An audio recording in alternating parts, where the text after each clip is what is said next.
নমস্কার। কথায় কথায় কথামৃত অনুষ্ঠানের 177তম পর্বে আপনাদের স্বাগত। এই অনুষ্ঠান আপনারা দেখছেন প্রাণারাম ইউটিউব চ্যানেলে, যেখানে সপ্তাহে 6 দিন সোম থেকে শনিবার সম্প্রচারিত হয় কথায় কথায় কথামৃত, আর রবিবার থাকে শ্রীরামকৃষ্ণের একজন পার্ষদের পুণ্য জীবন প্রসঙ্গ। সবগুলি অনুষ্ঠানই শুরু হয় রাত্রি 9টার সময়।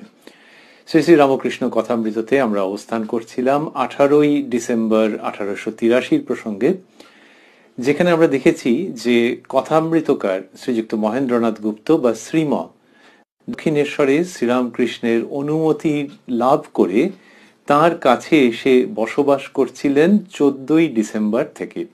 গুরুগৃহে বাস করছিলেন শ্রীম 14, 15, 16 এই করতে করতে 18ই ডিসেম্বরের প্রসঙ্গ পর্যন্ত আমরা আনন্দের সঙ্গে শ্রবণ করেছিলাম আগের দিনের অনুষ্ঠানের শেষ অবধি। তার পরের প্রসঙ্গে আজকে আমরা সানন্দে প্রবেশ করব শ্রী শ্রী রামকৃষ্ণ কথামৃততে, যার সূচনায় কথামৃতকার উদ্ধৃত করছেন তব কথামৃতং তপ্ত জীবনং কবিভিরীৃতং কলমশাপহং শ্রবণ মঙ্গলং শ্রীমদাততং ভুবি গৃণন্তি ইয়ে ভূরিদা জনাঃ। ঠাকুর শ্রীরামকৃষ্ণ বিল্ল বৃক্ষের নিকট মণির সহিত কথা কহিতেছেন। বেলা প্রায় 9টা হইবে। আজ বুধবার 19শে ডিসেম্বর 1883, 5ই পৌষ 1290, কৃষ্ণা পঞ্চমী তিথি।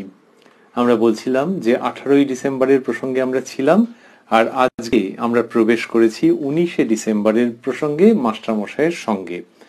এবং সেই যে দিনের কথাটি, সেটি সূচনা হয়েছে কিরকম ভাবে? মাস্টারমশাই লিখছেন, ঠাকুর শ্রীরামকৃষ্ণ বিল্ল বৃক্ষের নিকট মণির সহিত কথা কহিতেছেন। এই কথামৃততে এই অংশটিতে, যেখানে মাস্টারমশাই গুরুগৃহে বাস করছেন এবং শ্রীরামকৃষ্ণের সঙ্গে কত অন্তরঙ্গ প্রসঙ্গ হচ্ছে, এখানে আমরা আগে লক্ষ্য করেছি যে তিনি মাস্টার নামটি সযত্নে পরিহার করেছেন, মণি নাম ব্যবহার করেছেন। এইটি একটি আগে আমরা লক্ষ্য করেছি। আর দেখছি যে এই 19শে ডিসেম্বর 1883 সকাল 9টার সময় ওরা কোথায় উপস্থিত রয়েছেন? ঠাকুর শ্রীরামকৃষ্ণ এবং মাস্টারমশাই ওই যে লিখলেন যে ঠাকুর শ্রীরামকৃষ্ণ বিল্ল বৃক্ষের নিকট মণির সহিত কথা কহিতেছেন। বেল গাছ, এইটি কোথায়? এটি হচ্ছে বেলতলা। যেখানে বেলতলা মানুষজন জানেন, ভক্তেরা জানেন প্রায় সকলেই, শ্রীরামকৃষ্ণের অন্যতম সাধন ক্ষেত্র। পঞ্চমুণ্ডির আসন যেখানে তিনি স্থাপন করেছিলেন তার সাধনকালে, তন্ত্র সাধনার বিখ্যাত স্থল, একটি ঐতিহাসিক স্থান। সেই বেলগাছের কাছে ওই যে আসনটি তিনি গড়েছিলেন, তার সাধনা এবং সিদ্ধি লাভের পর নিজে সেই আসন ভেঙে দিয়েছিলেন, কিন্তু ওই বেলগাছ। তো লিখছেন, ঠাকুর শ্রীরামকৃষ্ণ বিল্ল বৃক্ষের নিকট মণির সহিত কথা কহিতেছেন। এটি দক্ষিণেশ্বর মন্দিরের কোনখানে?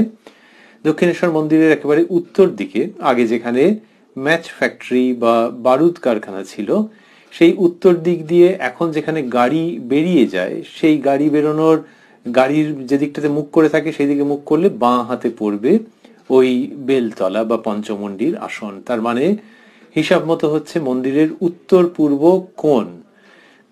ঝাউতলার দিক থেকেও আবার ওই বেরোনোর গেটের দিকে হাঁটলে বাঁ হাতে পড়ছে।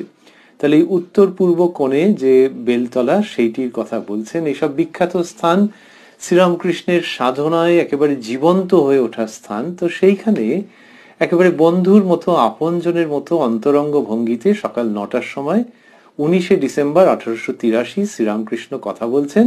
মাস্টারমশাই বিনীতভাবে উপস্থিত রয়েছেন। এবার লিখছেন মাস্টারমশাই, বিল্লতল ঠাকুরের সাধন ভূমি, অতি নির্জন স্থান। উত্তরে বারুদখানা ও প্রাচীর, পশ্চিমে ঝাউ গাছগুলি সর্বদাই প্রাণ উদাসকারী শোঁ শোঁ শব্দ করিতেছে। পরেই ভাগীরথী, দক্ষিণে পঞ্চবটী দেখা যাইতেছে। চতুর্দিকে এত গাছপালা, দেবালয়গুলি দেখা যাইতেছে না। তাহলে মাস্টারমশাই যে ঠাকুরের সঙ্গে কথা বলছেন, সেই সঙ্গে সঙ্গে ওই স্থানটিও বর্ণনা দিচ্ছেন স্থানটির, এবং ওখান থেকে কেমন কেমন দেখা যায় সেটিও লক্ষ্য করেছেন এবং এখানে লিপিবদ্ধ করেছেন। আর কি সুন্দর বললেন যে বিল্লতল ঠাকুরের সাধন ভূমি, ওই পঞ্চমুণ্ডির আসন গড়েছিলেন শ্রীরামকৃষ্ণ। অতি নির্জন স্থান, উত্তরে বারুদখানা ও প্রাচীর, পশ্চিমে ঝাউ গাছগুলি সর্বদাই প্রাণ উদাসকারী শোঁ শোঁ শব্দ করিতেছে। তার মানে পশ্চিম দিক মানে গঙ্গার দিক। তাহলে ওই বারুদ কারখানার দিক থেকে পশ্চিম দিকে যেতে গেলে ঝাউ গাছ অনেকগুলিই ছিল, তার মধ্যে ওইখানটাতে মনে হয় বেশি ছিল, ওই জায়গাটিকে ঝাউতলা বলা হতো। এই যে ঝাউতলা, সেই দিকেই আবার শ্রীরামকৃষ্ণ টয়লেটে যেতেন, বাহ্য করতে যেতেন ওই উত্তর পশ্চিম কোণে। কিন্তু ঝাউ গাছ এবং সেইখানকার মধ্যে দিয়ে হাওয়া আসছে, শোঁ শোঁ করে আওয়াজ হচ্ছে। মাস্টারমশাই লিখছেন, সর্বদাই প্রাণ উদাসকারী শোঁ শোঁ শব্দ করিতেছে। ঝাউ গাছের মধ্যে দিয়ে যে হাওয়া আসছে এবং যে আওয়াজটা হচ্ছে, তার মধ্যে দিয়ে কিরকম একটা প্রাণ উদাস করা ভাব আসছে, এটি মাস্টারমশাই বর্ণনা করছেন। এর থেকে বেশি বর্ণনা তো সম্ভব নয়। এই বর্ণনার মধ্যে দিয়ে মাস্টারমশাই অর্থাৎ কথামৃতকার ফুটিয়ে তুলছেন দক্ষিণেশ্বর মন্দিরের এবং মন্দির অঙ্গনের অপূর্ব পরিবেশ। প্রাণ উদাস করা, প্রাণ কি জন্য উদাস? এই যে দুঃখ, দৈন্য, ক্লেদপূর্ণ যে জগৎ, সেই জগতের মধ্যে যেন প্রাণ বদ্ধ হয়ে যেতে চায়। আর মা গঙ্গার পাশে দক্ষিণেশ্বরের যে মনোরম দেবভূমি, সেখানে মানুষ প্রাণ ভরে শ্বাস নিতে পারে। সেই শ্বাস নেওয়ার মধ্যে যেমন বিশুদ্ধ বায়ু আছে, তেমনি মনের জন্যে পবিত্র উপকরণ আছে। আর ঝাউ গাছগুলো কি সুন্দর, বলছেন যে ওখান দিয়ে যে হাওয়া আসছে, শোঁ শোঁ শব্দ করছে, তার মধ্যে দিয়ে প্রাণ উদাস হয়ে যাচ্ছে। এই উদাস হয়ে যাচ্ছে মানেই মাস্টারমশাই যেভাবে করে বিভিন্ন সময় প্রসঙ্গগুলিকে তুলে ধরেছেন, তার মানে এই জগতের রূপ, রস, গন্ধ এবং সেইটির প্রতি যে আসক্তি মানুষকে বারে বারে বিপর্যয়ে ফেলে দেয়, সেই দিকে আর মন যেতে চাইছে না। মন একটা ঊর্ধ্ব লোকে চলে যেতে চাইছে, মন উদাস হচ্ছে, প্রাণ উদাস হচ্ছে। কি অপূর্ব রানী রাসমণি যে এইখানে মন্দির প্রতিষ্ঠা করেছিলেন, এই মাস্টারমশাই যে বর্ণনা দিচ্ছেন, এ তো প্রায় সমস্তই রানীমার পরিকল্পনা অনুযায়ী হয়েছিল। ওই কোথায় ঝাউ গাছ লাগানো হবে, কোথায় বাগান হবে, অর্থাৎ পোস্তা যাকে বলা হয়। তাহলে গঙ্গা থেকে উঠে যে লোকে মন্দিরের দিকে যাবে, গঙ্গা এবং মন্দিরের মূল চত্বরের মাঝখানে কি থাকবে? সেইখানে সুন্দর বাগান। আবার ওই দক্ষিণ দিকে, উত্তর পশ্চিম দিকে ঝাউ গাছ। এগুলি তো সব রানীমার পরিকল্পনা। তিনি কি সুন্দর মন্দিরের পরিকল্পনা করেছেন, সেই মন্দিরে শ্রীরামকৃষ্ণ উপস্থিত হয়েছেন এবং ধর্মের কি অন্তরঙ্গ ঘটনা ঘটতে আরম্ভ করেছে। আর সেই যে পরিবেশ মাস্টারমশাই লিখছেন, এটিও শ্রীরামকৃষ্ণ উপদিষ্ট যে ধর্ম, তার সঙ্গে কি অপূর্বভাবে সাদৃশ্যযুক্ত, যে প্রাণ উদাস হয়ে যাচ্ছে যখন ঝাউ গাছের মধ্যে দিয়ে হাওয়া আসছে আর শোঁ শোঁ করে শব্দ হচ্ছে। বললেন যে পশ্চিমে ঝাউ গাছগুলি সর্বদাই প্রাণ উদাসকারী শোঁ শোঁ শব্দ করিতেছে। পরেই ভাগীরথী, তারপরেই মা গঙ্গা, দক্ষিণে পঞ্চবটী দেখা যাইতেছে। তাহলে ওই ঝাউ গাছের দিক থেকে যদি কেউ পঞ্চবটির দিকটাতে তাকান, তাহলে সেটি দক্ষিণ দিক। ওই পঞ্চবটী, তারপরে ঠাকুরের ঘর, ওইটি দক্ষিণ দিক। তো বললেন যে দক্ষিণে পঞ্চবটী দেখা যাইতেছে, চতুর্দিকে এত গাছপালা, দেবালয়গুলি দেখা যাইতেছে না। অপূর্ব বর্ণনা, যে পঞ্চবটী এবং আশেপাশে যে সমস্ত গাছপালা রয়েছে, সে মিলে এত ঘন সন্নিবদ্ধ যে ওখান থেকে আর ওইদিকে মন্দিরগুলি দেখা যাচ্ছে না। কোন মন্দির দেখতে পাওয়ার কথা? শিব মন্দির সবচেয়ে আগে দেখতে পাওয়ার কথা। ঝাউতলার দিক থেকে পঞ্চবটির মধ্যে দিয়ে যদি দেখা যেত, তাহলে ঠাকুর শ্রীরামকৃষ্ণের গড় এবং উত্তর দিকের যে 6টি শিব মন্দির, এগুলি সবচেয়ে আগে দৃষ্টিগোচর হওয়ার কথা। কিন্তু বলছেন যে চতুর্দিকে এত গাছপালা, দেবালয়গুলি দেখা যাইতেছে না, যেটি আমাদের ফিরিয়ে নিয়ে আসছে পঞ্চবটির অবস্থার মধ্যে, যে কি গভীর অরণ্য। এটি মাস্টারমশাই দেখছেন 1883 সালে।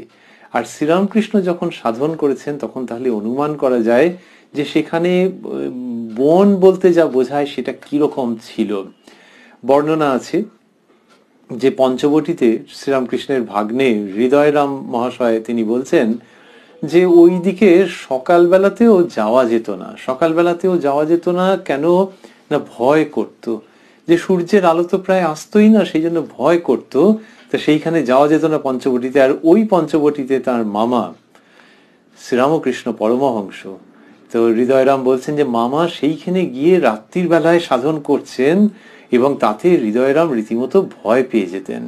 তো রীতিমতো ভয় পেয়ে যেতেন ওই পঞ্চবটিতে শ্রীরামকৃষ্ণ সাধন করেছেন, যে সেখানে মানুষজন ভাবতেই পারে না। ওই হৃদয়রাম যেটি বলছেন যে দিনের বেলাতে পর্যন্ত লোকে যেতে ভয় পেত।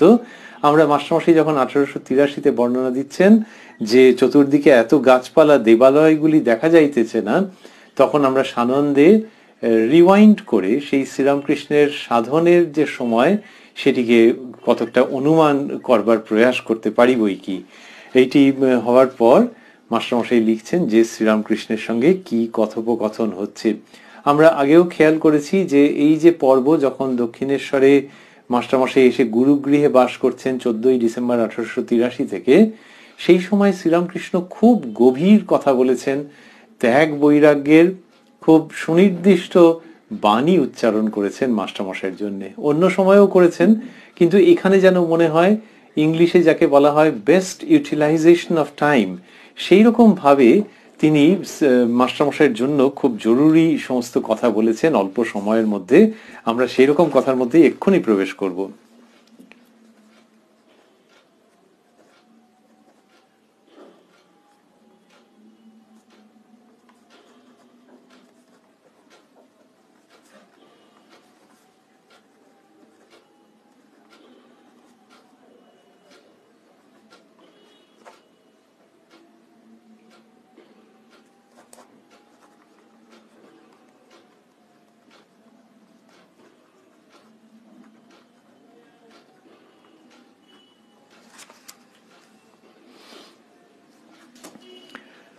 মাস্টারমশাই লিখছেন শ্রীরামকৃষ্ণ মনির প্রতি। কামিনী কাঞ্চন ত্যাগ না করলে কিন্তু হবে না। বলছেন শ্রীরামকৃষ্ণ মনির প্রতি, অর্থাৎ মাস্টারমশাইয়ের প্রতি বলছেন যে কামিনী কাঞ্চন ত্যাগ না করলে কিন্তু হবে না। মনি কেন? বশিষ্ঠদেব তো রামচন্দ্রকে বলেছিলেন, রাম, সংসার যদি ঈশ্বর ছাড়া হয় তাহলে সংসার ত্যাগ করো।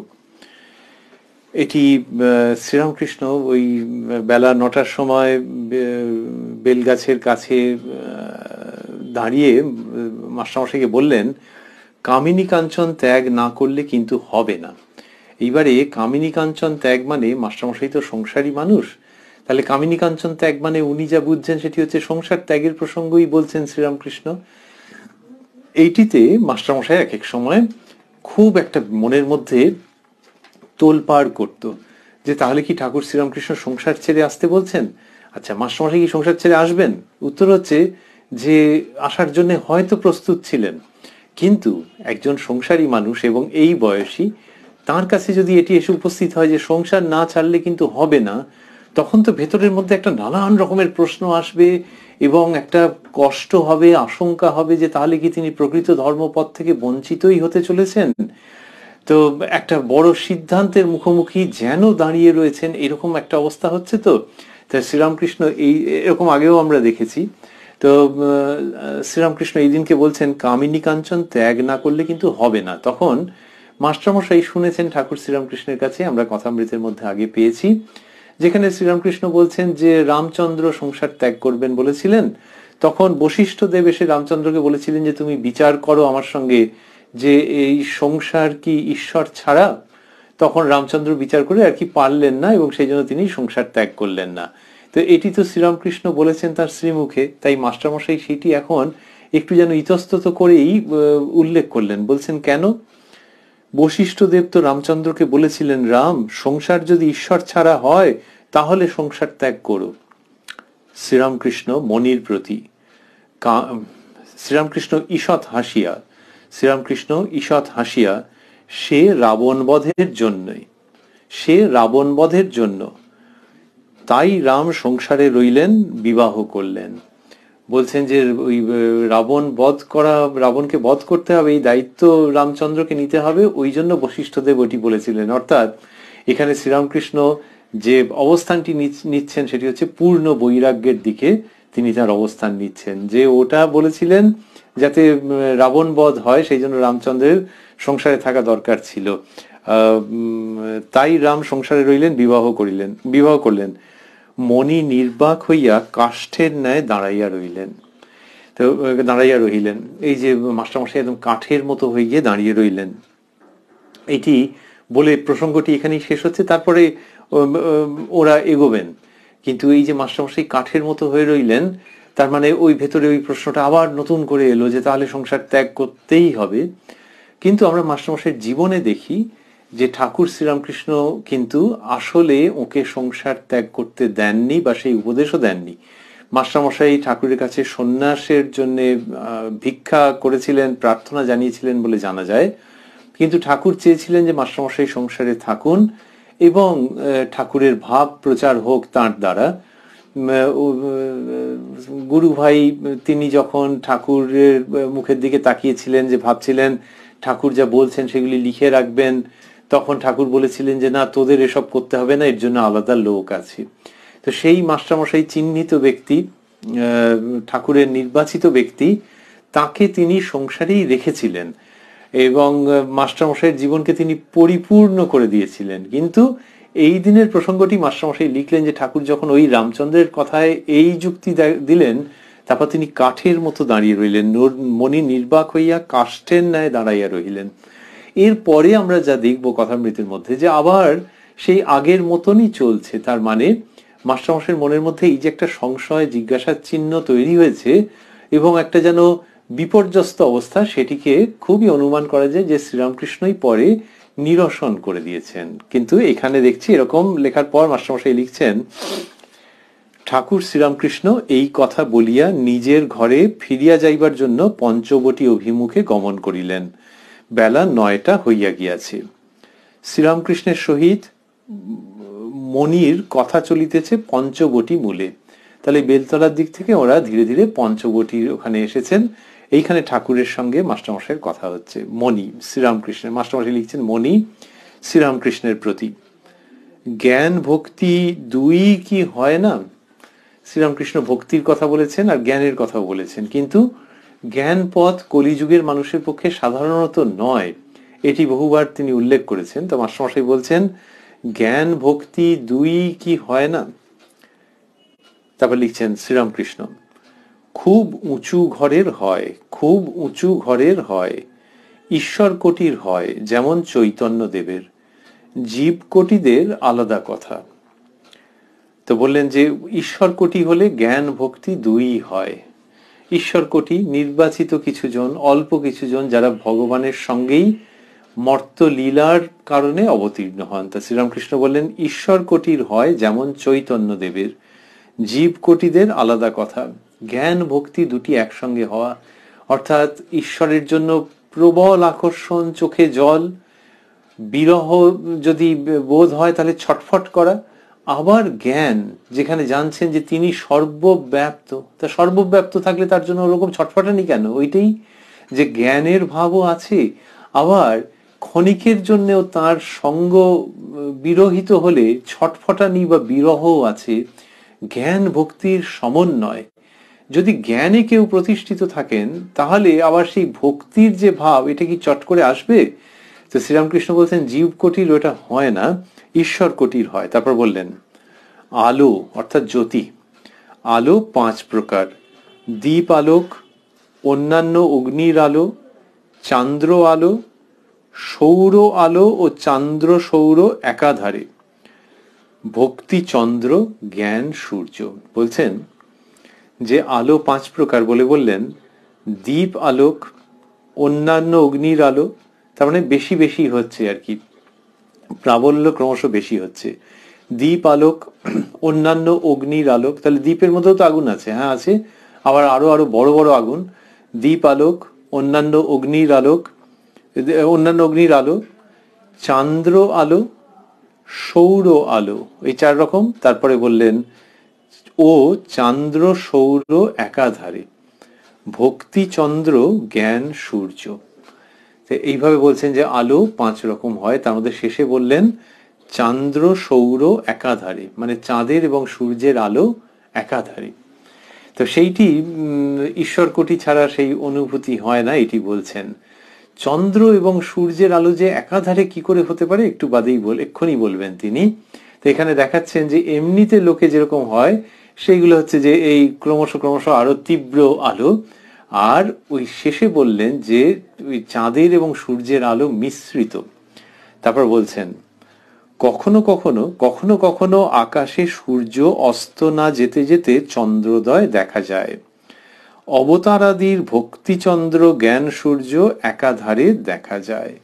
অবতারাদির ভক্তিচন্দ্র জ্ঞান সূর্য একাধারে দেখা যায়। অবতার প্রমুখ, আগে বলেছেন ঈশ্বরকোটি, এখন বললেন অবতার প্রমুখ এদের কথা, যে ভক্তি চন্দ্র জ্ঞান সূর্য একাধারে দেখা যায়। শ্রীরামকৃষ্ণের মধ্যে এই দুটির অপূর্ব এবং তীব্র বিকাশ, যে সেখানে জ্ঞানের প্রসঙ্গ আসছে। শ্রীরামকৃষ্ণ নিজে জ্ঞানে প্রতিষ্ঠিত, জ্ঞানের কথা তিনি বলেন, অর্থাৎ পারমার্থিক সত্য তার কথা তিনি বলেন। যে দৃষ্টিতে ব্রহ্মই সত্য, জগৎ মিথ্যা বলে প্রতীত হয়, সেই দৃষ্টির উল্লেখ করেন, ব্যাখ্যা করেন কিভাবে জগৎ মিথ্যা নাকি সত্য, পুরো জ্ঞানের চর্চা করেন। আবার সেই তিনি ঈশ্বরের নামে ব্যাকুল হন, ক্রন্দন করেন এত যে চোখের জলে বুক ভেসে যায়।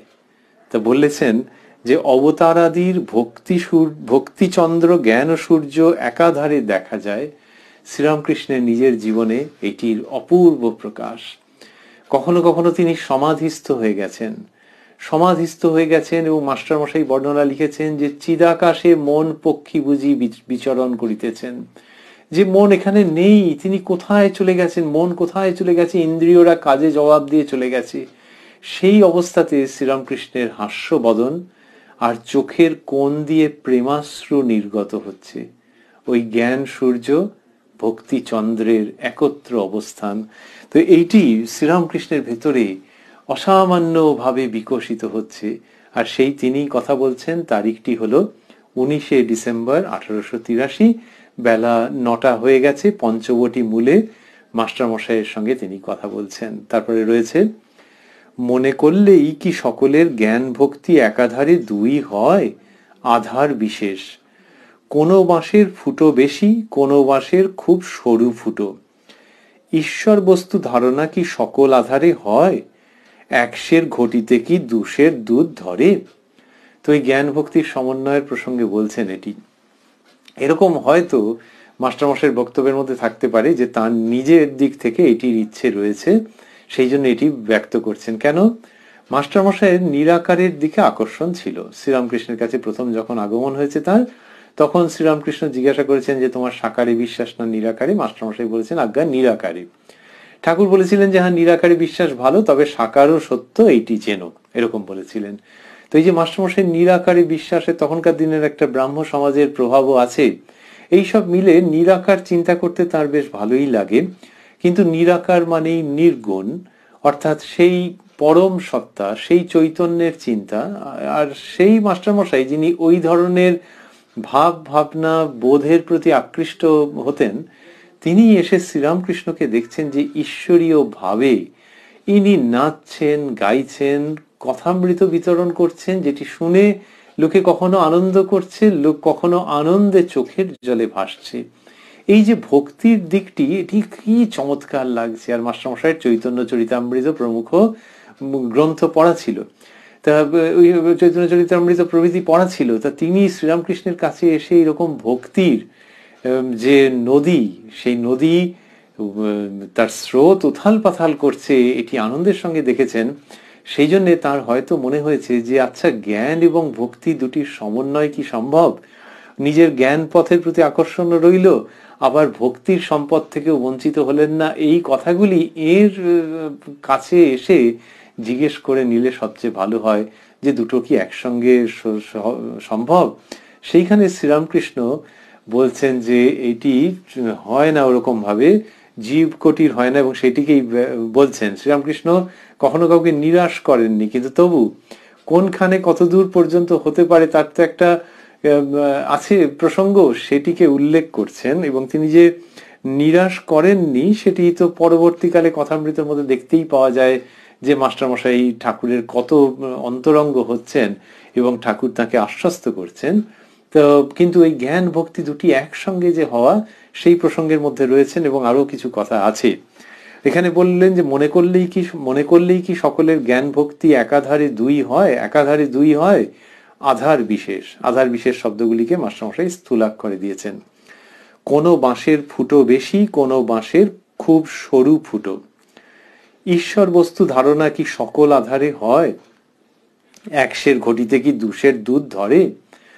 হয়তো মাস্টারমশাই ওই রকম ভাবে ভেবেছেন যে দুটি, এটাতে শ্রীরামকৃষ্ণ কেন এই কথাগুলি বলছেন এইরকম আছে, তিনি নিজেই বলছেন যে বিভিন্ন পথ দিয়ে ঈশ্বরের কাছে পৌঁছানো যায়, কিন্তু একটিতে দৃঢ় হতে হয়। বলেছেন যে বাড়ির ছাদে উঠবে, তার সময় সিঁড়ি দিয়ে উঠতে পারো, আবার মই বেয়ে উঠতে পারো, অন্য কিছু করতে পারো, কিন্তু একটাকে তো অবলম্বন করতে হবে। তারপর ছাদে পৌঁছে তুমি যা বুঝবে সে বুঝবে, কিন্তু ওঠার সময় একটিকে অবলম্বন করতে হবে। তাই শ্রীরামকৃষ্ণের হয়তো ওই জায়গাটিতেও সংশয় হয়েছে যে মাস্টারমশাই যখন বলছেন যে দুটোই একসঙ্গে হয় কিনা, এই দুটোকে একসঙ্গে নিয়ে এসে চলবার চেষ্টা করবে কিনা, ওইখান থেকে তাকে নিবৃত্ত করছেন সম্ভবত। তা যখন বললেন একশের ঘটিতে কি দুশের দুধ ধরে, তখন মাস্টারমশাই লিখছেন যে মণি কেন, তার কৃপায়, তিনি কৃপা করলে তো ছুঁচের ভিতর উঠ যেতে পারে। এই প্রসঙ্গ আছে, শ্রীরামকৃষ্ণ অন্যত্র এটি উল্লেখ করেছেন। তা মাস্টারমশাই সেটির কথা জিজ্ঞাসা করছেন যে কেন তার কৃপায়, তিনি কৃপা করলে তো ছুঁচের ভিতর উঠ যেতে পারে। শ্রীরামকৃষ্ণ কিন্তু কৃপা কি অমনি হয়? ভিখারি যদি পয়সা চায় দেওয়া যায়, কিন্তু একেবারে যদি রেল ভাড়া চেয়ে বসে। শ্রীরামকৃষ্ণের এই যে উক্তিগুলি, এগুলির যে ধরন, যে মেজাজ, যে প্রকাশভঙ্গি, সেগুলি দেখলে অবাক হতে হয় যে অত্যন্ত আধুনিক। 2020-তে যদি কেউ এরকম ভাবে কথা বলেন তাহলে লোকে বলবে হ্যাঁ ঠিকঠাক, একদম এই কালের মতো কথা। তো এই যে কৃপা বললেন, যে বলছেন যে কৃপা কতটা, তো সেখানে বললেন যে কিন্তু কৃপা কি অমনি হয়, তার মানে হচ্ছে আধারের উপর নির্ভর করে। কৃপা কি অমনি হয়? ভিখারি যদি পয়সা চায় দেওয়া যায়, এই উদাহরণ শ্রীরামকৃষ্ণ নিয়ে আসছেন, সঙ্গে সঙ্গে আনছেন। তাহলে যদি মেধা বুদ্ধি এবং উপস্থিত বুদ্ধির কথা ভাবা হয়, সেই দিক দিয়ে যদি দেখা হয়, সেখানেও শ্রীরামকৃষ্ণ কি অসাধারণ জায়গায় রয়েছেন। শ্রীরামকৃষ্ণের আবার উপস্থিত বুদ্ধি, কিন্তু তাকে যদি ভাবি যে তিনি আচার্য, যুগাচার্য, তিনি মানুষকে শেখাচ্ছেন, তাহলে দুটো দিক থাকে। একটি হচ্ছে যে সেই মানুষ হিসেবে দেখলে তাকে বুঝতে পারা যায় যে কি, যেটাকে ইংলিশে বলে শার্পনেস অফ মাইন্ড, যে একেবারে তীক্ষ্ণ বুদ্ধি, যে যেখানে ওই প্রসঙ্গটি উঠেছে সেইখানেই ওই কথাটি তিনি বলছেন, এটি একটি দিক। আরেকটি দিক হচ্ছে মানুষ যখন তাকে দেখছে তখনও এটা বোঝা যায় যে আমরা বলছিলাম উপস্থিত বুদ্ধি, মানুষের উপস্থিত বুদ্ধি কি করে তৈরি হয়, ওই অনেকটা ওই সংস্কৃতির মধ্যে থাকতে থাকতে, ওই ভাব ভাবনার মধ্যে থাকতে থাকতে বুদ্ধি ওরকম তীক্ষ্ণ হয়ে যায়। তাহলে শ্রীরামকৃষ্ণ যে এরকম ভাবে বললেন ভিখারি যদি পয়সা চায় দেওয়া যায়, তারপর রেল ভাড়া, এইসব কথা যে বলছেন, তার মানে হচ্ছে যে তিনি ওই প্রসঙ্গের মধ্যে পুরো নিবিষ্ট রয়েছেন। তাকে আবারও মানুষ হিসেবে, আচার্য হিসেবে যদি ভাবা যায়, সুতরাং ভক্তদের দিক দিয়ে হোক, সাধারণ মানুষের দিক দিয়ে হোক, এই শিক্ষা থেকে যাচ্ছে যে কোনো একটি প্রসঙ্গের মধ্যে গভীরভাবে ইন্টেন্সিভলি থাকলে এবং সেইটির মধ্যে একমুখীভাবে যদি কেউ থেকে যান, ইউনিডিরেকশনাল অ্যাপ্রোচ এরকম যদি থাকেন, তাহলে এই ধরনের মেধা বুদ্ধি তৈরি হয়। এই ধরনের একদম ওই রকম কি হবে, কিন্তু এই রকম হয়ে যাবে। এই তীক্ষ্ণতা, এই মেধা, এই উপস্থিত বুদ্ধি, এগুলো সমস্ত তৈরি হচ্ছে যখন একজন ওই বিষয়ের মধ্যে পুরো নিমজ্জিত রয়েছেন। এবার সাধারণ মানুষ নিজের লেখাপড়া, পেশা, ব্যবসা যেখানেই থাকুন না কেন, শ্রীরামকৃষ্ণের মধ্যে এই যে ডেডিকেশন, আত্মনিয়োগ, সেটিকে যদি নজর করেন তাহলে প্রত্যেকে নিজ নিজ ক্ষেত্রে উপকৃত হবেন, তাতে কোনো সন্দেহ নেই। আর আমরা দেখছি যে শ্রীরামকৃষ্ণ এইভাবে মাস্টারমশাইয়ের সঙ্গে কথা বলছেন, মণি নিঃশব্দে দণ্ডায়মান। শ্রীরামকৃষ্ণ চুপ করিয়া আছেন, হঠাৎ বলিতেছেন, হাঁ বটে, কারু কারু আধারে তার কৃপা হলে হতে পারে, দুই হতে পারে। আমরা একটু আগে বলছিলাম যে মাস্টারমশাইয়ের সংশয়, আশঙ্কাকে তিনি নিরসন করেছেন। এখানে এই কথাটি বললেন, মাস্টারমশাই আর কিছু ব্যাখ্যা করলেন না, কিন্তু মনে হয় তার মনের উপরে শান্তি বাড়ির মতো আসছে। শ্রীরামকৃষ্ণ চুপ করিয়া আছেন, তার আগে লিখছেন মণি নিঃশব্দে দণ্ডায়মান। তার মানে হচ্ছে যে ওনার ওই ভেতরে ভেতরে ভয়টা লাগছে যে তাহলে তার উপরে কৃপা হবে না, সেই আধার নেই। তারপর বলছেন শ্রীরামকৃষ্ণ চুপ করিয়া আছেন, হঠাৎ বলিতেছেন, হাঁ বটে, কারু কারু আধারে তার কৃপা হলে হতে পারে, দুই হতে পারে। তার মানে মাস্টারমশাইয়ের উপরে সেই আশীর্বাদ আসছে, সেটা তিনি বুঝছেন, আর এখানে এইটুকুনি মাত্র লিপিবদ্ধ করছেন। এইবারে করতে করতে 10টা বাজছে, আমরা প্রসঙ্গের মধ্যেই থাকবো।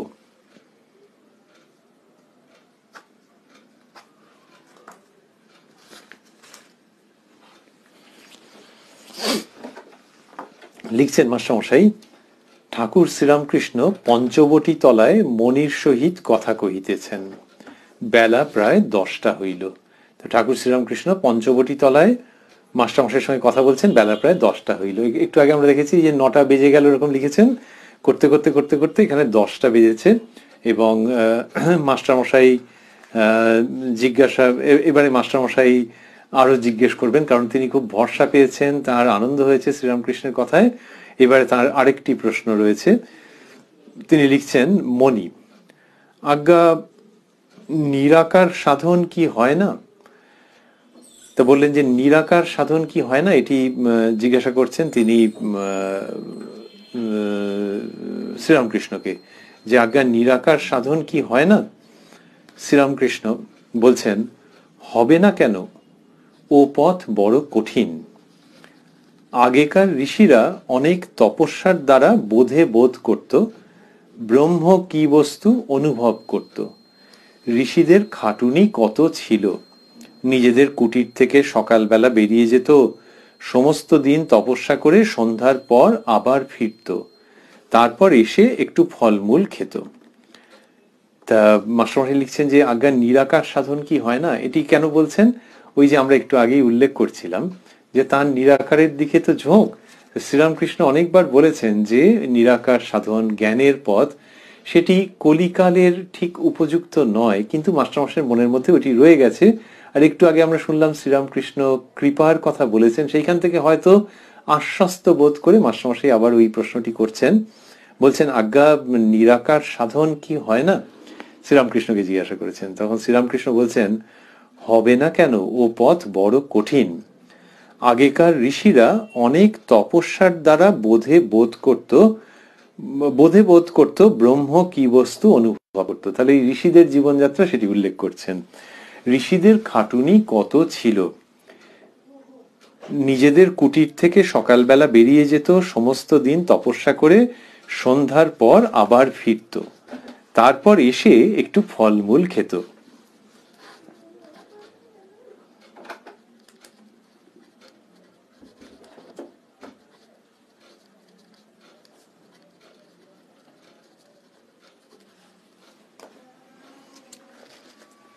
তো বলছেন যে হবে না কেন, ও পথ বড় কঠিন। ওই ঋষিদের কথা বললেন, বললেন যে ওই রকম ঋষিরা ওই রকম ভাবে খাটতেন সারাদিন। আরেকবার আমরা যদি শুনি, বললেন যে আগেকার ঋষিরা অনেক তপস্যার দ্বারা বোধে বোধ করত, ব্রহ্ম কি বস্তু অনুভব করত। ঋষিদের খাটুনি কত ছিল, নিজেদের কুটির থেকে সকালবেলা বেরিয়ে যেত, সমস্ত দিন তপস্যা করে সন্ধ্যার পর আবার ফিরত, তারপর এসে একটু ফলমূল খেত। এই যে তারা সাধন করতেন, সেটি মাস্টারমশাইকে বলার উদ্দেশ্য শ্রীরামকৃষ্ণের হচ্ছে এই, যে এখনকার দিনে তো সেটা পারবে না। এখনকার মানুষের যে দেহ মন, তার যে ব্যবস্থা, বডি মাইন্ড কমপ্লেক্স, তাতে তো এরকম ভাবে পারবে না। সেই প্রসঙ্গটিতেই শ্রীরামকৃষ্ণ রয়েছেন, আর বলছেন, এ সাধনে একেবারে বিষয় বুদ্ধির লেশ মাত্র থাকলে হবে না। বললেন, এ সাধনে একেবারে বিষয় বুদ্ধির লেশ মাত্র থাকলে হবে না। রূপ, রস, গন্ধ, স্পর্শ, শব্দ, এসব বিষয় মনে আদপে থাকবে না, তবে শুদ্ধ মন হবে। সেই শুদ্ধ মনও যা, শুদ্ধ আত্মাও তা। মনেতে কামিনী কাঞ্চন একেবারে থাকবে না, বলে আরো বলছেন। তাই এইটি মাস্টারমশাইয়ের কাছে কি সুন্দর বন্ধুর মতো, আচার্য গুরুর মতো উপস্থাপন করছেন, যে দেখো এইরকম মনোভাব হলে তবে ওই জ্ঞান পথে, নিরাকার সাধনের পথে যেতে পারবে। কিরকম? বললেন, এ সাধনে একেবারে বিষয় বুদ্ধির লেশ মাত্র থাকলে হবে না। নিরাকার সাধন যিনি করছেন, তার বিষয় বুদ্ধির লেশ মাত্র থাকবে না। শ্রীরামকৃষ্ণ বলছেন, রূপ, রস, গন্ধ, স্পর্শ, শব্দ, এসব বিষয় মনে আদপে থাকবে না, তবে শুদ্ধ মন হবে। সেই শুদ্ধ মনও যা, শুদ্ধ আত্মাও তা। মনেতে কামিনী কাঞ্চন একেবারে থাকবে না। আবারও ভাবছি কথা হচ্ছে 19শে ডিসেম্বর 1883। খুব দ্রুত আমরা রিওয়াইন্ড করে যদি আবার চলে যাই শ্রীরামকৃষ্ণের সাধনের সময়, যখন পশ্চিম দেশীয় সাধু শ্রীমৎ তোতাপুরীজি মহারাজ দক্ষিণেশ্বরে উপস্থিত হয়েছিলেন, শ্রীরামকৃষ্ণের অদ্বৈত সাধনার গুরু।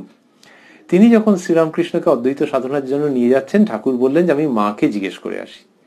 তোতাপুরীজি ভাবলেন যে নিজের জন্মদাত্রী মায়ের কাছে যাচ্ছেন, তারপর দেখলেন যে মা ভবতারিণীর কাছে জিজ্ঞেস করছেন, তখন বেশ বিরক্ত হলেন যে নিরাকারের সাধন করবে, সেই জন্য একজন দেবীর কাছে গিয়ে যাকে করে নিয়ে গেলেন। নিয়ে গিয়ে পঞ্চবটিতে যখন শেখালেন ধ্যানের পদ্ধতি, শ্রীরামকৃষ্ণ বলছেন যে তার মনের মধ্যে বারবার মায়ের মূর্তি এসে উপস্থিত হচ্ছে।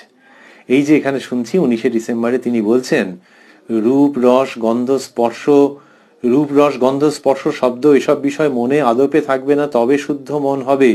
সেই শুদ্ধ মনও যা শুদ্ধ আত্মাও তা। মনেতে কামিনী কাঞ্চন একেবারে থাকবে না। ঠাকুরের কি ছিল? ঠাকুরের কিছু ছিল না, শুধু মা ভবতারিণীর মূর্তি। তাতেও চলবে না, তাতেও নাকি চলবে না, সেইটুকুনিও কম্প্রোমাইজ করা যাবে না। কেন? কারণ মায়ের মূর্তি যদি হয়, ও তাহলেও দেবী মূর্তি তো, আর নিরাকার নির্গুণ চৈতন্যে তাকে মন নিবিষ্ট করতে হবে। তিনি শ্রীমৎ তোতাপুরীজিকে যখন জানালেন, তখন তিনি একটা ধারালো বস্তু দিয়ে ওই দুই ভ্রুর মাঝখানটাতে টেনে দিলেন। টেনে দিলে কি হবে? ছড়ে যাবে তো, চিচির চিচির করবে। উনি বললেন যে এইখানটাতে মন নিবিষ্ট করতে। যেই ঠাকুর মন নিবিষ্ট করলেন, তার মন একেবারে ওই জগতে চলে গেল, এবং মনে মনে ওই মায়ের মূর্তি যখন আসছে, তখন তিনি সেটিকে জ্ঞান খড়গ দিয়ে দ্বিখণ্ডিত করলেন। এই শ্রীরামকৃষ্ণের চূড়ান্ত যে অদ্বৈত অনুভূতি, সেই সময়কার প্রসঙ্গ। এইরকম যে অবস্থা হয়ে যাচ্ছে, সেইখানে তিনি অদ্বৈতের গভীরে উপনীত হলেন, এবং শ্রীমৎ তোতাপুরীজি বিস্মিত হয়ে গেলেন যখন পরে দেখলেন যে এই কম বয়সী ছেলের মধ্যে এইরকম অদ্বৈত সিদ্ধি, এবং সেখান থেকে বিশেষ প্রযত্ন করে তাকে ঠাকুরের মনকে আবার এই জগতে নিয়ে আসতে হলো। সেই শ্রীরামকৃষ্ণ কথা বলছেন নিরাকার সাধন সম্বন্ধে। মাস্টারমশাইকে বললেন যে বিষয় বুদ্ধির লেশ মাত্র থাকলে হবে না, আর বললেন মনেতে কামিনী কাঞ্চন একেবারে থাকবে না। তো ওই যে একটু আগে আমরা শুনছিলাম অবতারাদির কি হয়, জ্ঞান ও সূর্য আর ভক্তি চন্দ্র একত্র অবস্থান হয়। সেই জ্ঞান ও সূর্যের অবস্থান যে শ্রীরামকৃষ্ণের মধ্যে, তারই আভাস এখানে পাওয়া যাচ্ছে। আর আমরা শুনতে শুনতে তার সাধনের সময়তে সশ্রদ্ধ চিত্তে প্রণাম করে উপস্থিত হয়েছিলাম, যখন তোতাপুরীজি তাকে ওই অদ্বৈত সাধনায় প্রবৃত্ত করিয়েছিলেন। তারপর শ্রীরামকৃষ্ণ বললেন মনেতে কামিনী কাঞ্চন একেবারে থাকবে না বলে, তারপর বলছেন তখন আরেকই অবস্থা একেবারে থাকবে না বলে মাস্টারমশাই ড্যাশ দিয়েছেন, মানে বাক্যের জায়গাটি চলছে। মনেতে কামিনী কাঞ্চন একেবারে থাকবে না, তখন আরেকটি অবস্থা হয়, ঈশ্বরই কর্তা আমি অকর্তা। আমি না হলে চলবে না, এরূপ জ্ঞান থাকবে না সুখে দুঃখে। ওই জ্ঞান ও সূর্য শ্রীরামকৃষ্ণের শ্রীমুখের উচ্চারণ, যে ওই জ্ঞানের অবস্থায় কি হয়। এবং এখানে বললেন যে তখন আরেকটি অবস্থা হয়, তার মানে আরেকটা লক্ষণ। এরপরে একটি গল্প বলবেন। তার একটি লক্ষণ কিরকম বললেন, ঈশ্বরই কর্তা আমি অকর্তা। যে নিজেকে আর মনে হয় না যে আমি কোনো কাজ নিজের থেকে করছি, এরকম মনে হয় না। আমি না হলে চলবে না, এরূপ জ্ঞান থাকবে না সুখে দুঃখে। সুখে এবং দুঃখে দুটোতেই হচ্ছে যে আমি না থাকলে চলবে না, এইরকম যেন ভেতরে না মনে হয়। সুখের সময় মনে হলেও হতে পারে যে আমি এই সমস্ত করেছি, এই এই লোকগুলোর আমি সমস্ত ব্যবস্থা করে দিয়েছি, এদের জীবনে হাসি ফুটেছে আমার জন্যে, এটা মনে হতে পারে। আবার দুঃখের সময় মনে হতে পারে যে আমি তো চললাম, কেউ হয়তো অন্য জায়গায় চলে যাচ্ছে, কারোর শরীর খারাপ হয়েছে, জীবন শেষ হয়ে যাচ্ছে হয়তো, তাহলে বাকিদের কি হবে। তা সুখে দুঃখে যিনি জ্ঞানী ব্যক্তি, তার ওইটা মনে হবে না যে আমি না হলে চলবে না, এইরূপ জ্ঞান থাকবে না সুখে দুঃখে। কার? ওই জ্ঞানী ব্যক্তির। ওই যে বলছেন যে নিরাকার সাধন যিনি করবেন, তার এইরকম হবে যে ঈশ্বরই কর্তা আমি অকর্তা। আচ্ছা, অকর্তা মানে কি তিনি কিছু কাজ করেন না, চুপ করে থাকেন? তা নয়। অকর্তা মানে শ্রীরামকৃষ্ণ শিখিয়েছেন পরম মমতার সঙ্গে, কি অসাধারণ ভাবে, যে তিনি সব কাজ করছেন। তুমি যদি বাইরে থেকে দেখো, দেখবে ওরে বাবা, সারাদিনই তো তিনি কাজের মধ্যে আছেন। কিন্তু তার মনের ভাবটি হচ্ছে যে তিনি এমনি সাধারণ কাজ করুন, আর যদি তিনি জপ ধ্যান করেন, সবটাই তিনি জানছেন ঈশ্বরের ইচ্ছায় হচ্ছে, পরম সত্য যিনি তাঁরই ইচ্ছাতে হচ্ছে। তাহলে ইনি করছেন কেন? ওই যে করবার ইচ্ছাও তিনি দিয়ে দিয়েছেন। এটি ভেতরে একবারে স্বাভাবিক বোধ রূপে উপস্থিত হয়। এমন নয় যে অনেক শাস্ত্র তর্ক যুক্তি দিয়ে এটা উপস্থিত হচ্ছে, স্বাভাবিকভাবে উপস্থিত হচ্ছে, যে ভেতরে ভেতরে এই ভাবটি তার থাকছে যে আমি কিছু করছি না, তিনি সবকিছু করছেন। তা বললেন যে তখন আরেকটি অবস্থা হয়, ঈশ্বরই কর্তা, আমি অকর্তা। আমি না হলে চলবে না, আমি না হলে চলবে না, এরূপ জ্ঞান থাকবে না সুখে দুঃখে। তা বলছেন সুখে দুঃখে ওই রকম অকর্তা জ্ঞান হবে। এবারে দৃষ্টান্তমূলক গল্প বলছেন। একটি মঠের সাধুকে দুষ্ট লোকে মেরেছিল, সে অজ্ঞান হয়ে গিয়েছিল। চৈতন্য হলে যখন জিজ্ঞাসা করলে কে তোমায় দুধ খাওয়াচ্ছে, সে বলেছিল যিনি আমায় মেরেছেন তিনিই দুধ খাওয়াচ্ছেন। শ্রীরামকৃষ্ণ এই গল্পটি আগেও বলেছেন, আমরা শুনেছি, যারা কথামৃত আগে পড়েছেন তারা জানেন যে ওই একটি মঠের লোক সাধুকে দুষ্ট লোকে মেরেছিল। তো এই সাধু গেছেন বাইরে, কোনো একজন সে খুব প্রহার করেছে, তা প্রহার করতে সে অজ্ঞান হয়ে গেছে। জমিদারের প্রসঙ্গ আছে, তা সে অজ্ঞান হয়ে গেছেন সাধুটি। তারপরে তাকে সবাই খবর পেয়ে ধরে নিয়ে এসেছেন আশ্রমে। আশ্রমে তারপরে একজন বলছে একটু দুধ খাওয়ানো যাক, বলতে একজন দুধ খাইয়েছে, তখন ঠাকুর সেই সাধুটির চৈতন্য হয়েছে। তো শ্রীরামকৃষ্ণ বলছেন চৈতন্য হলে যখন জিজ্ঞাসা করলে কে তোমাকে দুধ খাওয়াচ্ছে, সে বলেছিল যিনি আমায় মেরেছেন তিনিই দুধ খাওয়াচ্ছেন। কি অপূর্ব উক্তি! যে ব্যক্তি দুধ খাওয়াচ্ছেন তার পক্ষে তো এটা একটা অদ্ভুত ঘটনা হতে পারে, ধাক্কা দেওয়ার মতো উক্তি হতে পারে, কিন্তু কি সুন্দর এবং কত গভীর অর্থবহ, যে যিনি আমায় মেরেছেন তিনিই দুধ খাওয়াচ্ছেন। তাহলে দুধ খাওয়ানোতে আনন্দ আছে, আর ওই সত্যটা প্রকাশ করতে আনন্দ আছে যে যিনি মেরেছেন তিনিই দুধ খাওয়াচ্ছেন। তো এই রকম হচ্ছে অবস্থা। তো তাহলে এই ধরনের মানুষ কি জগতে মার খেয়ে যাবে নাকি? তা নয়, তিনি কার্যক্ষেত্রে নিজেকে বাঁচাবারও চেষ্টা করবেন। এটি ধরেই নেওয়া যেতে পারে গল্পের মধ্যে যে ইনিও বাঁচাবার চেষ্টা করেছেন কিন্তু পারেননি, তাকে মেরেছে। তাহলে এই ব্যক্তি ওই যে আমরা ভাবছিলাম যে সমস্ত কাজই করছেন, কিন্তু জানেন যে ঈশ্বরের ইচ্ছাতেই সবকিছু হচ্ছে, তার মন্দ থাকা তার ভালো থাকা সবই ঈশ্বরের ইচ্ছায়। শ্রীরামকৃষ্ণ বলছেন যে যখন কেউ ওই নিরাকারের সাধন করে, জ্ঞানের পথে এগোয়, তখন উনি বললেন যে তখন আরেকটি অবস্থা হয়, এই অবস্থাটি তার হয়। তা যখন বললেন যে সে বলেছিল যিনি আমায় মেরেছেন তিনি দুধ খাওয়াচ্ছেন, তখন মাস্টারমশাই বলছেন আজ্ঞা হাঁ জানি। মাস্টারমশাই বললেন যে আজ্ঞা হাঁ জানি। তখন শ্রীরামকৃষ্ণ বলছেন না, শুধু জানলে হবে না, ধারণা করা চাই। ওই মাস্টারমশাই বলছেন জানি, ওই আগে শুনেছেন তো।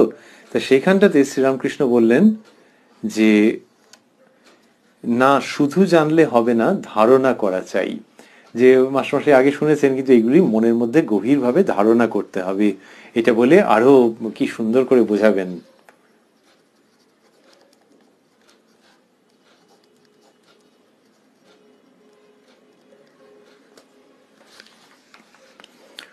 তা লিখছেন শ্রীরামকৃষ্ণ বললেন যে না, শুধু জানলে হবে না, ধারণা করা চাই। তখন তারপরে বলছেন বিষয় চিন্তা মনকে সমাধিস্থ হতে দেয় না। বললেন বিষয় চিন্তা মনকে সমাধিস্থ হতে দেয় না। ওই যে মাস্টারমশাই বলছেন নিরাকারের সাধন, শ্রীরামকৃষ্ণ বলছেন যে বিষয়ের চিন্তা যদি থাকে সেটা কি হয়, মনকে সমাধিস্থ হতে দেয় না। তা মাস্টারমশাই গৃহী মানুষ তো, ওকে এইভাবে করে বোঝাচ্ছেন। তারপর বললেন একেবারে বিষয় বুদ্ধি ত্যাগ হলে স্থিত সমাধি হয়। আমার স্থিত সমাধিতে দেহত্যাগ হতে পারে, কিন্তু ভক্তি ভক্ত নিয়ে একটু থাকবার বাসনা আছে, তাই একটু দেহের উপরেও মন আছে। আর এক আছে উন্মনা সমাধি, ছড়ানো মন হঠাৎ কুড়িয়ে আনা।